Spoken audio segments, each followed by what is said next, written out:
তো এই হলো ম্যাঙ্গো শেক। তাই বলছে তাহলে এটাকে ফেলে দেবো, হ্যালো। আর এদিকে হচ্ছে আমাদের আলুর paratha. Good morning everyone, welcome back to the channel to a new blog. Delhi শহরের প্রথম সকাল কেমন লাগছে? আমার তো নতুন সকাল, আমার 3 মাসে পুরনো সকাল। তবে মানে আমাদের সাথে কেমন লাগছে? মানে তো নতুন সকাল, বাইরে এসে ফ্যামিলি রীতিমতন ঠান্ডা। কালকে রাতে ব্ল্যাঙ্কেট গায়ে দিয়েও ঠান্ডা লাগছে। মানে আমাদের ওখানকার তুলনায় দিল্লিতে অনেকটা বেশি ঠান্ডা। আর সকাল কিন্তু খুব বেশি পড়বে, গরমও বেশি পড়বে, সেটা ভালো কথা। তো সকালবেলা ঘুম থেকে উঠে আমার তো স্নান দান সব কমপ্লিট, এখনো চলছে। কালকে রাত অবধি চলেছে সব সাফ সাফাই, আজকেও চলছে, এখন চলবে। পুরো একটা সপ্তাহ সাফ সাফাই করতে করতেই টাইম যাবে। তো চলো সকালটা এখান থেকে শুরু করছি, সঙ্গে থাকো, দেখতে থাকো শাইনি মিস্টার্স ব্লগ। মা প্রথম এই ফ্রিজটা আজকে দায়িত্ব সহকারে পরিষ্কার করছে। মানে পরিষ্কার অলরেডি হয়ে গেছে। এটা যদি আমি কালকে দেখাতাম বোঝা যেত ফ্রিজের ওপরে নোংরা হলো ওটা। এক এক করে সব হচ্ছে। আজকে আমার যেটা মেন কাজ হচ্ছে হলো এই যে স্ল্যাবটা আছে রান্নাঘরের, এই স্ল্যাবটাকে পুরোপুরি পরিষ্কার করা। এখানে কিছু জায়গা আছে জিনিসপত্র রাখার, এগুলোকে ঝেড়ে মুছে এখানে কিছু কন্টেনার রাখা, আর ঘরটা ভালো করে মোছা। বাবা সকাল সকাল গিয়ে ভেবেছে চা করার সসপ্যান নেই, এই চায়ের সসপ্যানটা কিনে এনেছে। তো এখন আমি বললাম চায়ের সসপ্যান তো আমি অলরেডি বাড়ি থেকে এনেইছি, তো এটার বদলে একটা হাঁড়ি বা অন্য কিছু নিয়ে আসা, যেটা আমাদের নেই। এখানে আসার পর থেকে আমার ভোডাফোনের টাওয়ার নেই, জানি না কেন। সেটিংস কিছু করতে হবে। তো প্রীতমের মোবাইল থেকেই ওই ওয়াইফাই কানেকশন করে ব্লগটা সকাল সকাল পোস্টে বসিয়ে দিয়েছি। আমি চাই না যে আমার এই মূল্যবান সময়গুলো তোমাদের সাথে শেয়ার, মানে একটা দিনও মিস যাক। কারণ অনেকেই বলছো দিল্লি যাওয়ার পরে ব্লগ কিন্তু পোস্ট করো। তো আমি ওটাই চেষ্টা করব, যতই প্রবলেম হোক। রাউটার যতক্ষণ না নেওয়া হচ্ছে আমি ঠিক বলতে পারছি না, 1-2 দিন মাঝখানে ব্লগ নাও মানে পোস্ট হতে পারে। বাট স্টিল আমি চেষ্টা করব যতটা ভাবে ম্যানেজ করে ব্লগগুলো পোস্ট করার। ছানার ঘুনু ভেঙেছে, ছানার ঘুনু ভেঙেছে, উঠে গেছে ছানে। আমরা কোথায় কোথায় আমরা? ওই যে পাপা। রাতে ঘুমানোর সময় তো পাপাকে দেখেনি, এখন দেখলো।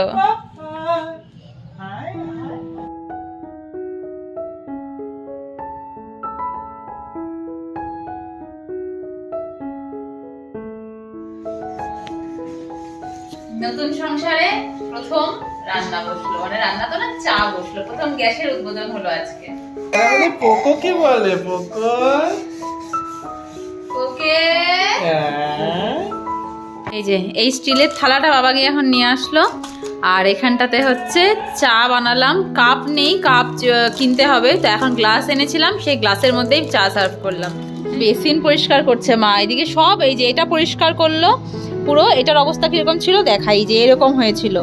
হ্যাঁ, ওয়াশিং মেশিনের ওপরটাও এই যে এরকম নোংরা হয়েছিল, এটা মা পরিষ্কার করলো। তো এক এক করে ফার্নিচারগুলো পরিষ্কার হচ্ছে। প্রথমে ফ্রিজ হলো, তারপরে ওয়াশিং মেশিন হলো, তারপরে এখন বাথরুমের বেসিনটা এনেছিলাম। গ্যাসের যে বাক্সটা দিয়েছিল ওর মধ্যে জুতো রেখেছি। একটু বেরিয়েছি ফুচকাজ কিছু বাজার করার জন্য, যেরকম হয়ে গেল একটু ব্রেকফাস্টের জন্য। এখনো তো সেরকম ভাবে কিছু ঘরে সবজি টবজি আনা হয়নি, তো আজকে রেডিমেড খেয়ে নিই। তারপরে দুপুরবেলা বা বিকেলবেলা গিয়ে গ্রসারি শপিং করার পর থেকে আমরা বাড়িতে বানিয়ে খাবো। আর এখন হচ্ছে একটু কিছু ব্রেকফাস্টের জন্য নেব, আর একটু যদি চায়ের কাপ টাপ পাই তাহলে সেগুলোও নিয়ে নেব। তো এই হলো দিল্লির আমাদের বাড়ির সামনের মার্কেট, যেখানটার থেকে আমাদের বাড়ি খুবই কাছে। আর এখানটাতে এসেছে প্রীতম। এই দোকানটাতে নাকি লস্যি খুব ভালো পাওয়া যায়, তো এখান থেকে লস্যি খাবে। আর বাড়ির জন্য নিয়ে যাব আমরা আলুর পরোটা। তো এখানে আলুর পরোটা অর্ডার দেওয়া হলো। এই লস্যির মধ্যে এই যে পুরো কি রাবড়ি দেওয়া লস্যি, দুর্দান্ত। আর এদিকে হচ্ছে আমাদের আলুর পরাঠা। তো আমাদের জিনিস নেওয়া তো হয়ে গেছে, এখন যাচ্ছি ওপরে আবার। আলু কা পরাঠা, আলু না গোবি? আলু, আজকে আলু, কালকে গোবির পরোটা পাওয়া যায়। এরপরে একদিন গোবির পরোটা ট্রাই করবো। এসে গেছি। এই হচ্ছে আলুর পরাঠা, সঙ্গে হচ্ছে তরকারি, আর এই একটা চাটনি দিয়েছে। তো বাবাকে অলরেডি দিয়ে দিয়েছি। এখানে প্রীতমের আর আমার, মা খাবে না, মা খাবে শেক। আর এই যে পোকোকেও মা খাওয়াচ্ছে এখন সেরিল্যাক। কেমন গো? তুমি তো আগেও খেয়েছো। তুমি টেস্ট করে দাও। হ্যাঁ, আমি একটু টেস্ট করে দেখি। যা ধপাচ হাত ধুয়ে দিতে হবে পরে। তুমি দেখো আমি ডায়েটের বাইরে গিয়ে এগুলো তো খাচ্ছি, তো ওখানে দেখি পুরো ডোবা তেলে ভাজছে। আমি রিকোয়েস্ট করলাম যে আমার জন্য তেল কম দিয়ে ভেজে দেবে, তো এই যে একটা তেল কম দিয়ে ভেজে দিয়েছে, দেখো তেল নেই, সত্যি সত্যি তেল নেই, আর এগুলোতে পুরো চুপচুপা তেল। একটা আমার রিকোয়েস্টে আলা বলো প্রাইস হিসেবে যথেষ্ট ভালো। আলু ভর্তি, আলু ভর্তি। পাপা লেডি, পাপা অফিস যাবে, দুষ্টুমি করে যাচ্ছে। হ্যাঁ হ্যাঁ, মা এখানে না খেয়ে যাবে। মা এখানে ভাত বসিয়ে দিয়েছে, ভাত হয়েও গেছে, আর এখানে চিকেন যেটা বাড়ি থেকে করে এনেছিল ওটা গরম করছে, আর এবারে খাবেই না। খেয়ে নাও, অল্প একটু খেয়ে নাও। টিফিন বক্সে দিয়ে দেবো, ঠিক আছে। এই যে প্রীতমের এখানে টিফিন রেডি করে দিয়েছি, ও এখন নিয়ে যাচ্ছে। আর কখন আসবে আবার? সেই রাত 1টা? না, আজকে 11টা তো শেষ, 12টার মধ্যে আজকে আসবে। গতকাল তো রাত 1টার সময় ঢুকেছে।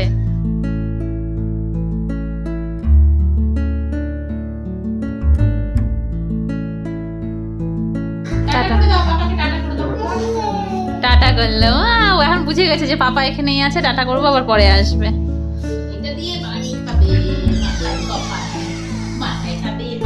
যেদিন দিল্লির জন্য আসে, আমি এটার একটা স্টোরি বলেছিলাম যে এটা আমাদের অ্যানিভার্সারিতে পাওয়া একটা গিফট। তো সেটা আমি যখন অফিস যেতাম টিফিন নিয়ে গেছি, প্রীতম নিয়ে গেছে, এটাতে করে ওর জন্য মানে টিফিন পাঠিয়েছিলাম দিল্লিতে। এখন মা এটা কি ইউটিলাইজ করেছে দেখাও একটু, কারণ এটা আমি বলেছিলাম একটা যে এটার সাইড দিয়ে না লিকুইড থাকলে পরে পড়ে যায়, তো এটা টিফিন বক্স হিসেবে খুব একটা ভালো না। তো এখন তো কিছু কেনা হয়নি না, হ্যাঁ হ্যাঁ, কন্টেনার তো নেই, তাও বাবা আজকে 2টো কন্টেনার এনেছে কিনে, ওই চাপাতি আর চিনি রাখার জন্য। হ্যাঁ, এই যে একটু ডাল এটার মধ্যে, আর এটার মধ্যেও চাল, এই দুটোর মধ্যে চাল। এই যে আরেকজন দই চাই দই চাই করে যাচ্ছে দাদার ঘাড়ের উপরে উঠে। কই দই, কই দই, দই দই, ভালো দই।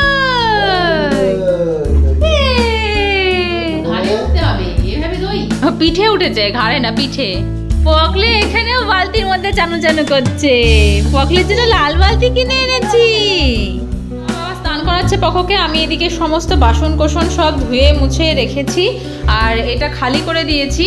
কারণ কি, এই যে এখানটাতে জায়গাটা আছে মিডশেপের মতন, এখানটাতে আমি সমস্ত কন্টেনারগুলো রাখবো। যেরকম এই সিঙ্গেলটার মধ্যে অলরেডি মোছামুছি করে রেখে দিয়েছিলাম গতকালই, বাট এটা একটু ধুলো টুলো আছে, এটা পুরো পরিষ্কার করব এখন। আর তারপরে তাকটা মুছবো, বেসিনটা পরিষ্কার করবো, বেসিনটাও ভীষণ নোংরা, এগুলো একটু পরিষ্কার করে দেখা যাক কতদূর কি পরিষ্কার হয়।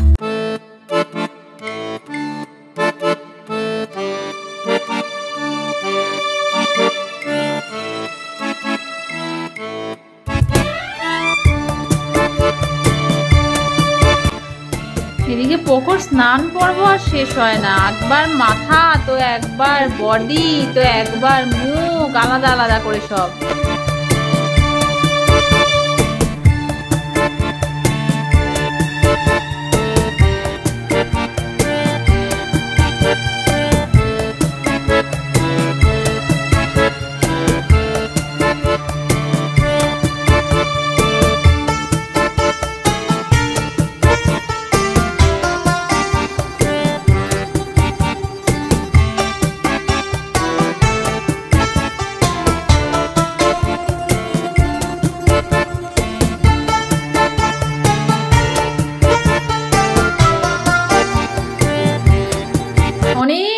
ঘষা মাজা করার পরে এই চেহারায় দাঁড়ালো, এর থেকে আর বেশি পরিষ্কার করা যাচ্ছে না, কারণ যেই নোংরাগুলো জানলার মধ্যে আছে সেগুলো বহু বছরের, হয়তো যারা এর আগে ছিল তারাও অনেক রান্নাবাড়ি করেছে, তো পরিষ্কার হয়নি। এখন আর একদিনে এত কিছু হবে না। বাবা এদিকে কিছু সবজি বাজার নিয়ে আসলো পকোর জন্য, পকোর রান্নাটা করতে হবে সবজি। আর মা তখন থেকে মানে নাতির, মানে কি বলবো, নাতির মুখে ক্রিম লাগানো, এই টিপ পরানো, এগুলোই চলছে। আবার চুল স্পাইক করেছে, আবার স্পাইক চুল। সকালবেলা দেখিয়েছিলাম এই ওয়াশিং মেশিনের সামনেটা কিরকম নোংরা ছিল, বাবা এই যে পুরো পরিষ্কার করে দিল। প্রিয়ানের জন্য খাওয়ার এখানটাতে রেডি, আমাদের ভাত আর চিকেন তো সকালেই হয়ে গেছিল। আর শুনকি ফোন করে বলল যে আজকে নাকি পোলিওর ডেট, তো আমরা তো জানতাম না, তো সেই পোলিওর ডেট এখানে তো আমরা জানিও না কোথায় কি আছে না আছে। তারপরে ওকে যেখান থেকে ভ্যাকসিন দেওয়াই আমাদের উদলাবাড়ি থেকে, ওই সেন্টারেও ফোন করলাম, সেখানেও বললো যে হ্যাঁ আজকে পোলিও। তো এই যে এখন বই নিয়ে বাবার আমি বেরোচ্ছি, দেখি ল্যান্ডলর্ডকে জিজ্ঞেস করলাম, খুব একটা ভালো বলতে পারলো না, জিজ্ঞেস করতে করতে যাবো, কারণ 4টে অবধি টাইম, অলরেডি 3টে বাজে। Tata tata. বাবা পোলিও খেতে গিয়ে কাঁদবি না কিন্তু। এই যে আমরা পোলিওর জন্য কোন গলিতে গেছিলাম, আর এখানে হচ্ছে দিল্লির রাস্তা, এই হচ্ছে এখানকার রাস্তা। আমরা ভাবি শুধু ছোট ছোট জায়গাতেই এরকম ভাঙা রাস্তা থাকে, না দেখো আমাদের রাজধানীতেও রাস্তা এরকম। পালস পোলিওর তো সেন্টার পেলাম না, যাই হোক আমরা এসে গেছি এখন বাড়িতে, লাঞ্চ টাঞ্চ করলাম, তারপরে মা ছাদে আসেনি, তো ছাদে আসলাম। আর এখানটাতে এসে এই যে একটা পপ্পি দেখেছে প্রিয়ান, এখন ওর নামবে নিচে, এখনো কিছুতেই থাকবে না, দেখেছিস? পাপি পাপি এত যে ভালোবাসে, পাপার মতন হয়েছে এটা একদম।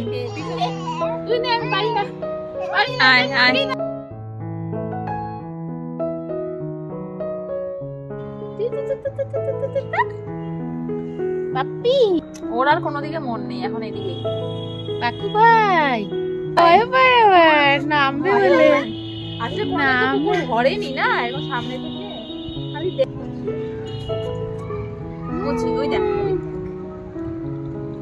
পকলোকে ঘুম পাড়িয়ে দিয়েছি, বাবা আছে পকলোর সঙ্গে, মা এখন বললো চল আমরা একটু বাইরে থেকে ঘুরে আসি। না আসার পর থেকে মা একবারও নিচে নামেনি, আমি আর বাবা যতবার এই যে বাইরে এসেছি, প্রীতমের সাথে এসেছি, মা বলছে যে আমি একবারও গেলাম না।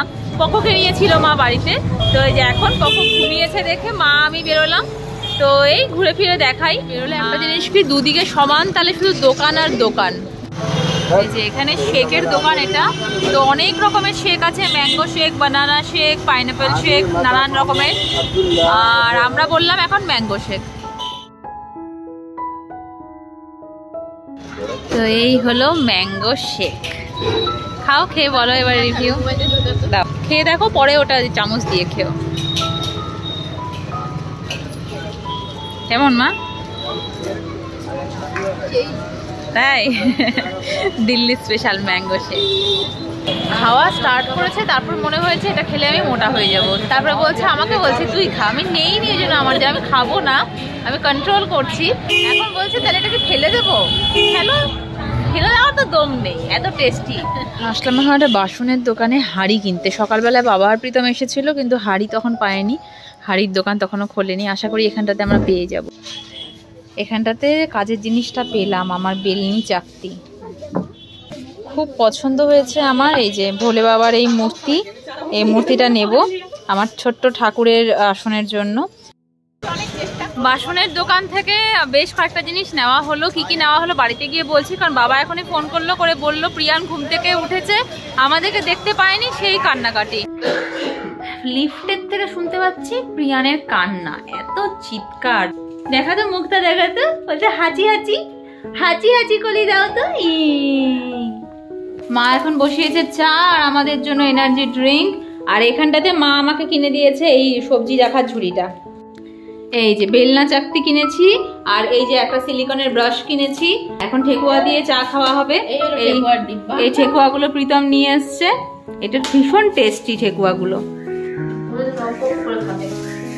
দেবশ্রী প্রীতমের হাত দিয়ে ওরা যে তারাপীঠে গেছিল, সেখান থেকে প্রিয়ানের নামে পুজো দিয়ে প্রসাদ এনেছিল, কিন্তু আমাদের সাথে দেখাও হয়নি আর দিতেও পারেনি, তো অনেকদিন হয়ে গেল।